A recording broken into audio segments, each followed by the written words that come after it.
ആശാ വർക്കേഴ്സിന്റെ പ്രശ്നങ്ങൾ പഠിക്കാൻ രൂപീകരിച്ച കമ്മിറ്റിയുടെ ട്രേഡ് യൂണിയനുകളുമായുള്ള ഹിയറിംഗ് ഇന്ന് നടക്കും.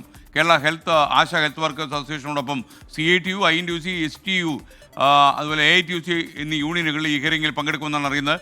മേഘ്ന മുരളി തിരുവനന്തപുരത്ത് നിന്ന് ചേരുന്നു. മേഘ്ന, ഗുഡ് മോർണിംഗ്, പറയൂ.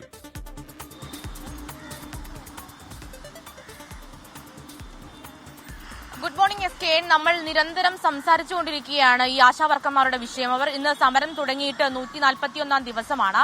ആ ഒരു സാഹചര്യത്തിലാണ് സർക്കാർ ഒരു ഉറപ്പ്, അതായത് ഒരു സമിതിയെ നിയോഗിച്ച് പ്രശ്നങ്ങൾ പഠിക്കാം എന്നുള്ളൊരു ഉറപ്പ് മുന്നേ ഇവർക്ക് നൽകിയിട്ടുണ്ടായിരുന്നത്.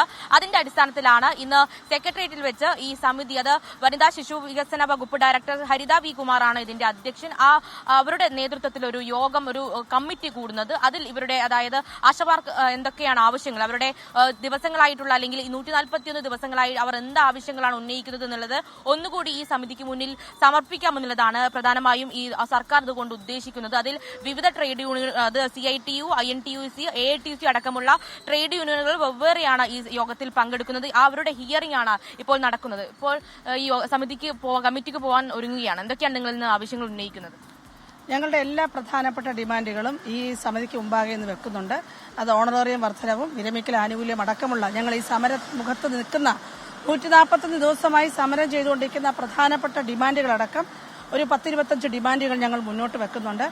ഈ ആശാവർക്കർമാരുടെ ജോലിയുമായി ബന്ധപ്പെട്ടുകൊണ്ട്, ജോലി സമയമായി ബന്ധപ്പെട്ടുകൊണ്ട്, അതിന്റെ വേതനവുമായി ബന്ധപ്പെട്ടുകൊണ്ടുള്ള ധാരാളം അവ്യക്തതകൾ നിലവിലുണ്ട്. ഇതെല്ലാം ഞങ്ങൾ ഈ കമ്മിറ്റിക്ക് മുമ്പാകെ ഇന്ന് വെക്കുകയാണ്. അതുതന്നെയാണ്. അതിൽ പ്രധാനമായും 2 ആശാ വർക്കർമാർ ഈ യോഗത്തിൽ, ഈ സമിതിയിൽ നിർബന്ധമായും എത്തണമെന്നുള്ളതാണ് സർക്കാർ പറഞ്ഞിട്ടുള്ളത്. അതിൽ ഇന്ന് പങ്കെടുക്കുന്നുണ്ടല്ലേ? എന്താണ് നിങ്ങൾ മുന്നോട്ട് വയ്ക്കുന്ന ഡിമാൻഡുകൾ, എന്തൊക്കെയാണ്? ഇല്ല, അത് ഇവിടെ മിനി പറഞ്ഞതുപോലെ നമ്മൾ ഈ സമരവുമായി ബന്ധപ്പെട്ട് ഉയർത്തിയിട്ടുള്ള പ്രധാനപ്പെട്ട ഡിമാൻഡുകൾ ഉൾപ്പെടെ ആശാവർക്കർമാരുടെ സേവന വേതന വ്യവസ്ഥകളെ സംബന്ധിച്ച് അവര് ഫീൽഡിലും സെന്ററുകളിലും അനുഭവിക്കുന്ന വിഷയങ്ങൾ ഉൾപ്പെടെ എല്ലാത്തിനകത്തും കുറേയധികം അവ്യക്തതകളുണ്ട്. കാരണം ഏകീകൃതമായ ഒരു സ്വഭാവത്തിലല്ല സംസ്ഥാനത്തൊട്ടാകെ ഈ പ്രവർത്തനം നടക്കുന്നത്. ഇനി മുന്നോട്ടുള്ള ഒരു സമരപരിപാടി എങ്ങനെയാണ്? തീർച്ചയായിട്ടും നമ്മുടെ ഡിമാൻഡ് നേടിയെടുക്കുന്നത് വരെ ഈ സമരവുമായി മുന്നോട്ട് പോകുമെന്ന് പ്രഖ്യാപിച്ചുകൊണ്ട് തന്നെയാണ് ഞങ്ങൾ സമരം ആരംഭിച്ചത്. പലതരത്തിലുള്ള പരിപാടികൾ എടുത്തോട്ട് മുന്നോട്ട് പോകും.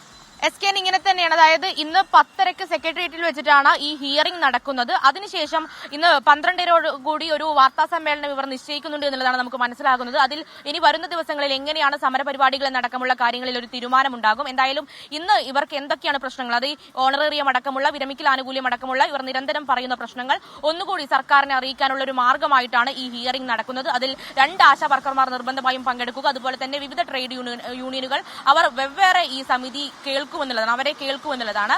അതിനുശേഷമായിരിക്കും ഒരു തുടർ തീരുമാനം ഉണ്ടാവുക. 3 മാസത്തിനുള്ളിൽ ഈ 5 അംഗ സമിതി പഠിച്ച് റിപ്പോർട്ട് നൽകാനാണ് ഇപ്പോൾ സർക്കാർ നിർദ്ദേശം നൽകിയിരിക്കുന്നത്. ഓക്കെ, താങ്ക് യു മേഘ്ന മുരളി.